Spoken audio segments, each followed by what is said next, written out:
First of all, congratulations on High Rise. Absolutely amazing score. Thank you very much. That's very nice of you. I wondered. You've said before that you only pick projects that are very personal to you. So what was it about High Rise that drew you to it?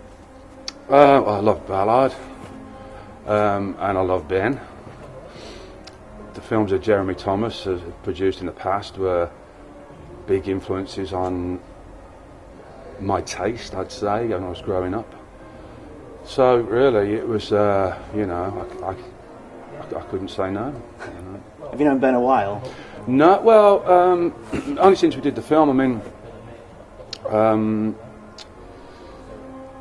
I've known his work, and I liked it, and then, like Kill List and Sightseers gave me the most vivid nightmares, and and then I saw Field in England, and I was really quite. I liked that idea they did of releasing it all on the same day, on the telly and the pictures, on DVD, whatever, And I was in America, so I didn't actually see it on that day, I don't think. I can't really remember now. But when I did see it, it just blew my mind. It was fantastic, And the piece where, the guy comes out the tent and Blank Mass is Chernobyl's playing, it's just like fantastic. I was going to, that's the sort of film I want to be involved in. It's an experience. It's, movies have become like, well, they're very, very formulaic now, the experience is, it has to be a certain way. I say experience, I don't mean that word, I mean, it's got to start here, this has got to happen there, it's got to end like this, that's movie law, And for somebody trying to be creative in that environment, it's nullifying, really, So, so a guy like Ben, who I think, is really like, carrying that line through from people like Ken Russell and Lindsay Anderson and Nicholas Roeg, that were dangerous filmmakers, really, and that to me is exciting, I like movies or dislike movies as much as the next person, but, doing some kind of blockbuster, whilst I'm sure must be very nice for the money, is, it just seems really, really difficultly hard work to me. Like, it's like I'm doing another job, really, not doing the one I like to do, So, all those ingredients combine to, make Ben's work really attractive. I know I've completely gone off the subject of what you asked me, but that's why, I wanted to work with him, and I had said in some interview somewhere that I liked his work, and I got a call from my agent saying Ben Wheatley's making a film with High Rise. He wondered if you want to talk to him about it. I'm going like, yeah, I mean, when I was at school in the late 70s, early 80s, and High Rise was written in 75, I think, and so Ballard was probably like, the enfant terrible of British literature, probably still is to some degree, And even though he wasn't on the syllabus, when I was doing English, you sort of were encouraged to, read not just what's on the list, So you'd have your Keats and your Milton and all this sort of stuff, and William Golding or whatever it was now. My English teacher, sort of encouraged us to sort of look outside of that, and Ballard was probably, the most, well, I guess he was like the equivalent of punk rock at the time, So it felt like when I got the call, it was like 40 years of preparation, really, But yeah, I mean, Ben is fantastic, I mean, when we first met, we talked for ages just on Skype, just about things that we like, and movies and comics and records and stuff, So thanks. And is that the colour of He-Man's face?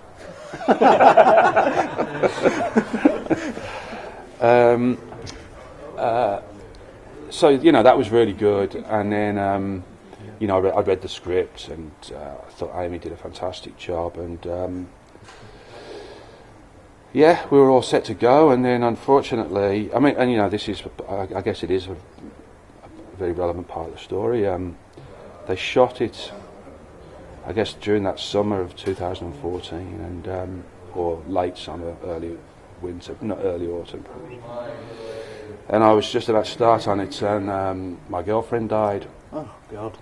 Yeah, and obviously I was devastated, and I had to drop out. I couldn't face doing it. I dropped out of. I just didn't think I would be, right to be able to do anything, And this was October, and I came back to England late November, early December, I think, and I'd spoken to Ben, and he completely understood, but I hadn't met him at that point. We talked a bunch of times. I hadn't met him, but I went down to London to meet him for the day, just to have a talk, and what have you. Hopefully, maybe sort of somewhere down the line we'd do something together, But we went to this pub called the George on Wardour Street, and 8 pints later, we're rip-roaring drunk, and he said, well, what if we can wait for you? We're not really under any time constraints, because it's an independent film, and Ben and Aim were editing themselves in their house type of thing. It wasn't like a studio film where they want to shut down immediately, get a bit of the payroll type of thing, So that, that was the most amazing human gesture, and I started on it I can't remember, a little after New Year, I sort of got going, and then, by April we were recording it, or maybe March, April, something like that. But, that to me is, it's a big part probably of why the project was really important to me, because the people involved in it were great people, as well as doing things that I love with film, just genuine people, and you really don't see that in many walks of life, really, let alone the movie industry, So, obviously you have an experience like that, and it changes a lot of things for you, what's important, what matters, doing 99 films a year that all go straight in the bargain bin DVD box just doesn't matter. It doesn't matter how much money you've got or how great people say you are or anything. These things are nice, but ultimately nothing, So even more so, really, I think projects have become more personal and more important to me. Hard cut to 2 weeks from now when I'm doing some terrible romantic comedy because I need the money, but so you'll have to forgive me if you do see me doing one of those things, because I can guarantee you I'm doing it because I need some money. But but in general, that's how I would like it to be. As a listener, the High Rise score seems different to everything else you've done, in that all your work with Darren Aronofsky and everything seems really about atmosphere and tone, whereas High Rise contains some really, really instantly iconic themes almost. Right. More like, traditional kind of score. Right. Was that an approach that you were going for, or is that just accidental? Or? Well, I always say that, that it's the film really that dictates what it needs, And obviously you respond, or I respond in a way that's triggering whatever's going on in me, I suppose, and what I may have been listening to, what I may have seen, and everything you've ever heard is all sort of lost in there somewhere, and you get these sort of spurts of inspiration, if you like. And when I first saw the film, Ben had got the Bach pieces in at the beginning and the end, and that sort of created a world that, because the thing was that it's set in 75, but we didn't want it to feel like Life on Mars or something, which it was a perfectly fine TV show. I liked it, but you get this very sort of retro sort of thing. We wanted to sort of try and not be I suppose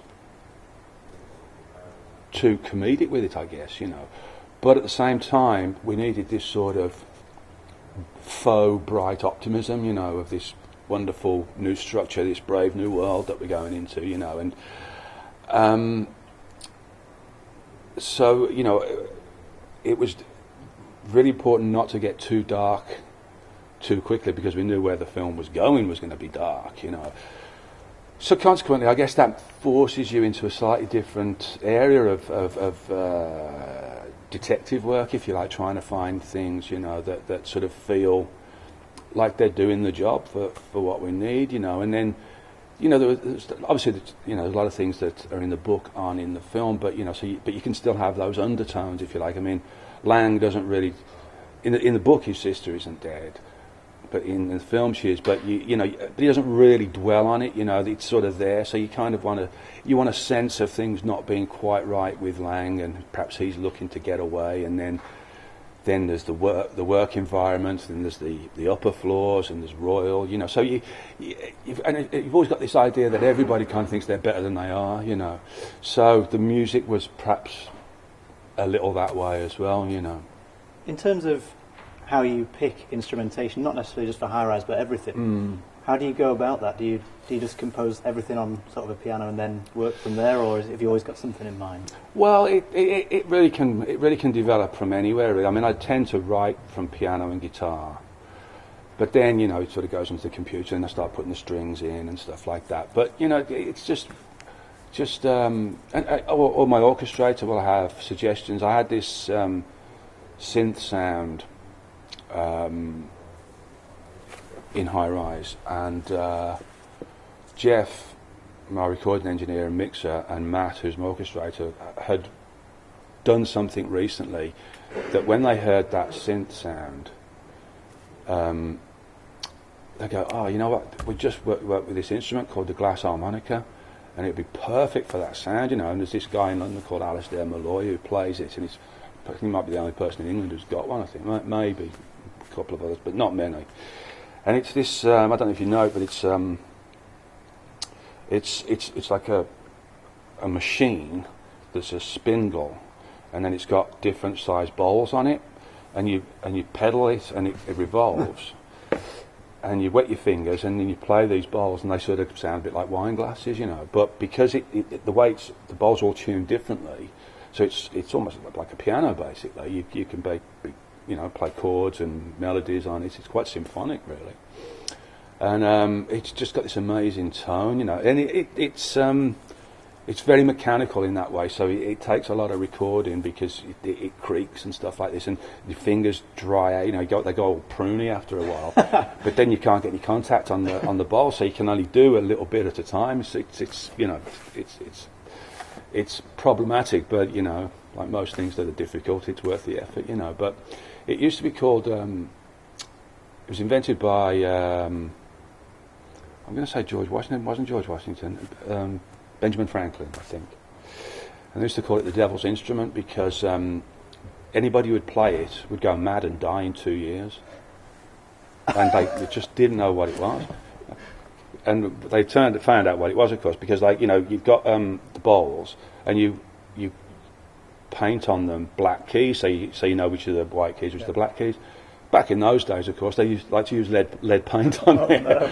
So, you know, you get your fingers wet on the lead paint and just mainline lead and just go crazy and die, you know. Wow. They use gold leaf now, I think, so it's a little more okay, you know. I was going to ask about your orchestration process, because obviously not from a classically trained background. So how collaborative are you with the orchestrator at the composition stage, or does it wait until you're finished? It's a bit of both, really. I mean, it depends on the film, really. It depends on what I'm writing, really. Because, you know,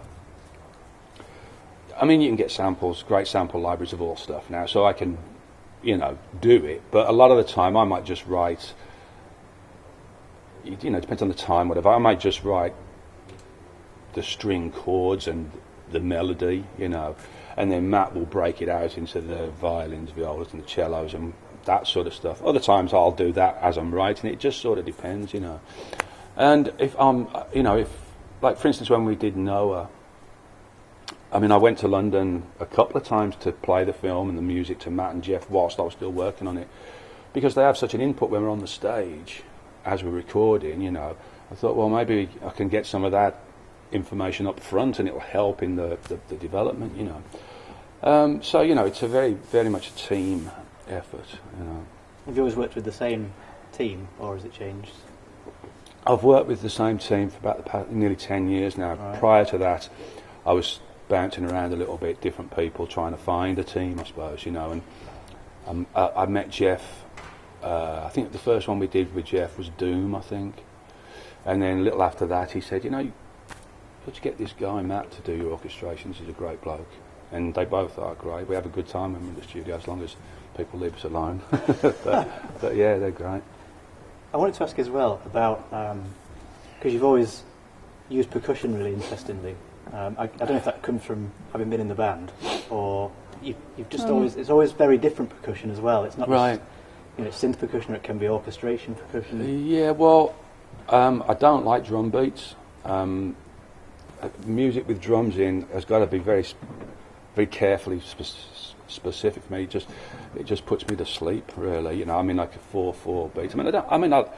I guess I used to like a lot of dance music, and I like stuff like Boards of Canada that has beats in it, but it's interesting beats, you know. So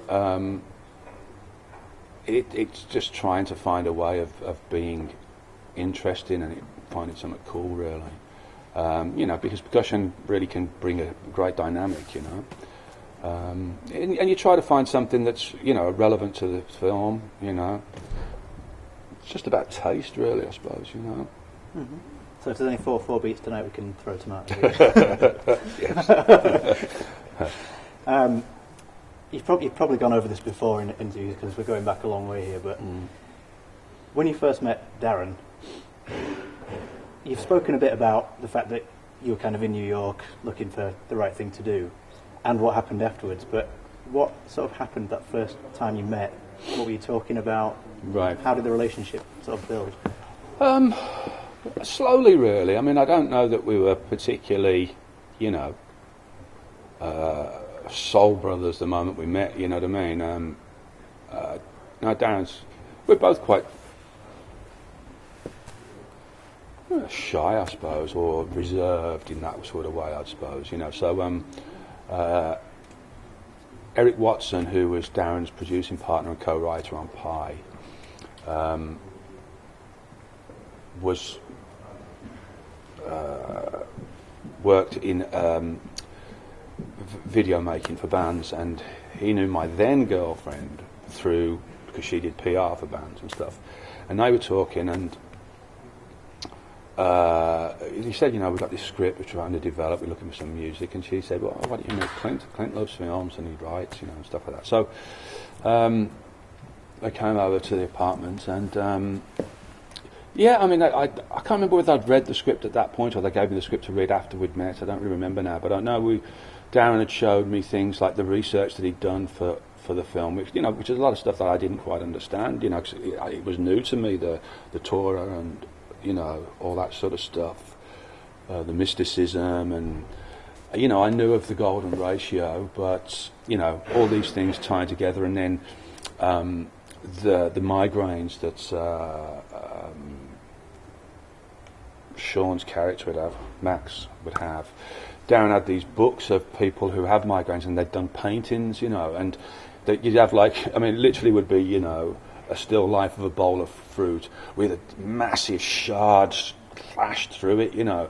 And I guess that was very descriptive, very graphic for the idea of drilling the head. So, you know, that sort of pushed us towards things like Tetsuo the Iron Man was another film that Darren was influenced by, that he showed me, that I'd not seen before. And, you know, this very heavy industrial sort of